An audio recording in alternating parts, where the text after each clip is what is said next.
मी आहे आता उजनीमध्ये आणि उजनीमधलं एक वेगळं अर्थकारण आणि या उजनीचं अनेक वेगळेपण मी तुम्हाला आता सांगणार आहे. ते म्हणजे असं की या उजनीमध्ये पाऊस कमी झाला किंवा पाणी कमी झालं की वेगळ्या गोष्टी घडताना पाहायला मिळतात. उजनी म्हटलं की फ्लेमिंगो, उजनी म्हटलं की तिलापिया मासा म्हणजेच चिलापी मासा आणि उजनीची जुन्या संपादनातली उघडी पडणारी मंदिरं आणि इतर अवशेष अशी उजनीची सगळीकडे चर्चा असते. मी आहे अक्षय बरोबर. अक्षय हा इथला गाईड देखील आहे, पक्षी निरीक्षण करून देणारा एक चांगला नाविक देखील आहे आणि उजनीच्या विविध भागाची माहिती असणारा देखील एक रहिवासी. खरं तर यावर्षी या सगळ्या पर्यटकांना आणणाऱ्या आणि पर्यटन केंद्रावर आपला उदरनिर्वाह करणाऱ्यांची सगळ्यांचीच गोची झाली आहे. उजनीमध्ये यंदा फ्लेमिंगो अतिशय कमी आहेत किंवा अल्प आहेत.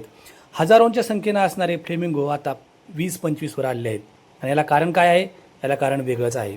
अक्षय सांगतोय की एरवी असं असतं की उजनीमध्ये मोठ्या प्रमाणावर पाणी भरलं आणि ते सोलापूरच्या भीमानगर धरणातून खाली सोडलं आणि पाणी कमी होऊ लागलं की पक्ष्यांना बसायला आयलँड तयार होतात आणि हे आयलँड तयार झाले की पक्षी या ठिकाणी वास्तव्य करतात. आता गंमत बघा, पक्ष्यांचं वास्तव्य पाणी कमी होण्यावर असतं, परंतु उजनी धरणाच्या वरच्या भागात असणारे शेतकरी हे पाणी कसं साठून राहील यावरती जास्त महत्त्व करतात. कोणाच्या तरी आपत्तीवर कोणाची तरी इष्टापत्ती असते. यावर्षी फ्लेमिंगो आणि इतर पक्ष्यांवरती ही इष्टापत्ती आलेली आहे आणि त्याचबरोबर या पक्ष्यांवरती पक्षी पर्यटन करणाऱ्या अनेक व्यावसायिकांची देखील आपत्ती आहे. पण दुसरीकडं तसं जर पाहायला गेलं तर उजनीत जर पाणी साठा चांगला राहिला तर उजनीच्या याच वरच्या भागातल्या म्हणजेच पुणे जिल्ह्यातल्या दौंड, इंदापूरसह अहिल्यानगर जिल्ह्यातल्या श्रीगोंदा किंवा कर्जत आणि अशा परिसरातल्या काही तालुक्यातील शेतकऱ्यांना अतिशय चांगले दिवस असतात, कारण तिथं पाणी त्यांना वापरायला मिळतं. आणि दुसरीकडं हे पाणी कमी नाही झालं तर पक्षी मात्र राहत नाहीत, कारण पक्ष्यांना बसायला जागाच मिळत नाही. त्यामुळं ते या ठिकाणी येतात प्रजननासाठी आणि त्यांना प्रजनन करायचा मार्गच मोकळा मिळत नाही. फ्लेमिंगोंचं असंच झालं आहे.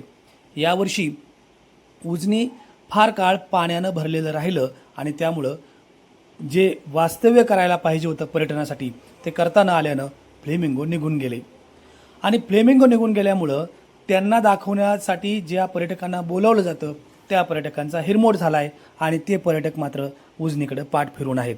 या सगळ्या परिस्थितीचा फटका या पक्ष्यांवर, या पर्यटनावर अवलंबून असणाऱ्या नाविकांपासून ते पर्यटन केंद्र चालवणाऱ्या चालकांपर्यंत सगळ्यांनाच बसला आहे.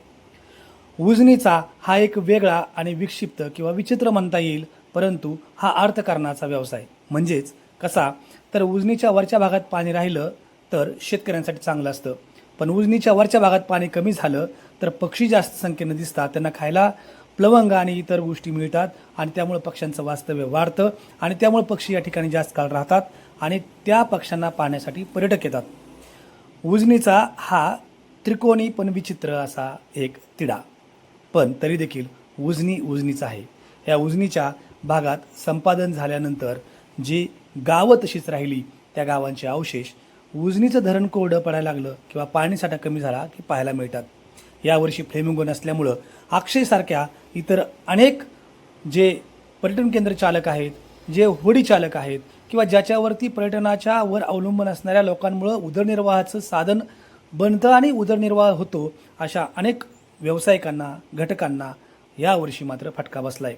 त्यांना आता असं वाटतं की उजनी पुन्हा एकदा पूर्ण भरावं, पण ते विशिष्ट काळापर्यंत खाली देखील व्हावं, इथल्या टेकड्या मोकळ्या व्हाव्यात आणि त्या टेकड्यांवरती पुन्हा पर्यटकांची गर्दी फुलावी, त्या पर्यटकांना पाहण्यासाठी येणारे जे पक्षी आहेत ते पर्यटकांना पाहण्यासाठी उपलब्ध व्हावेत आणि ते पक्षी जर जास्त असतील तर उजनीतला या वर्षीचा म्हणजे पुढल्या वर्षीचा आमचा धंदा राहील.